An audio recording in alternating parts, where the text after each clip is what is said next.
Welcome back to Soccer PM. We'll finish off our review of the midweek games with the last two games remaining. First off, we'd like to say sorry for the production errors in part 1. The Wigan Wolves game, we are aware, is repeated, and there are some errors. We're sorry for any inconvenience, and we'll do our best to never repeat these mistakes again. But do blame Stranormal for not having a spell checker and word processor. Yes, let's finish off with our review of Liverpool against Stoke, and Birmingham vs Portsmouth.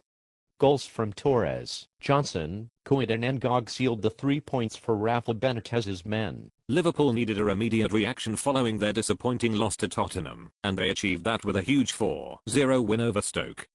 Goals coming from Liverpool dominated from start till finish. However, James Beattie and Richard Cresswell must be mentioned for constantly trying to get Stoke back in the game. However, the midfield was just too much for Stoke's midfield to cope. Man of the match is debatable, but I'd give it to Glenn Johnson for his impressive home debut and his goal.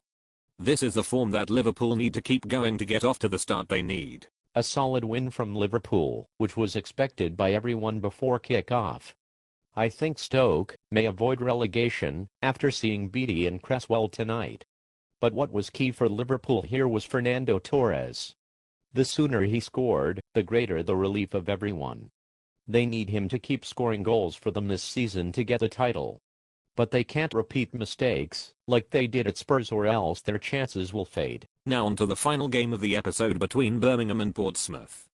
A dramatic last-minute penalty from James McFadden would give Alex McLeish's Birmingham side their first win of the season. They enjoyed most possession of the match, though Pompey had their chances which were denied by top saves from Joe Hart. This was a priceless win for both teams, but it would be the Brum that'd just take it here. Man of the match goes to Joe Hart for the clean sheet and top saves to give his team a big win. Portsmouth, for a team down south, it doesn't look like the sun is shining on them. Until they get a new owner, they are not going to add more quality to their team. So I'm worried for them. They need this takeover deal sorted as soon as possible, or else they could go down. Birmingham are kind of in the same scenario with owners, but the good news for them is they are supported either way, so they don't really need to worry about money. But Birmingham's home form will be the key to them staying up this season.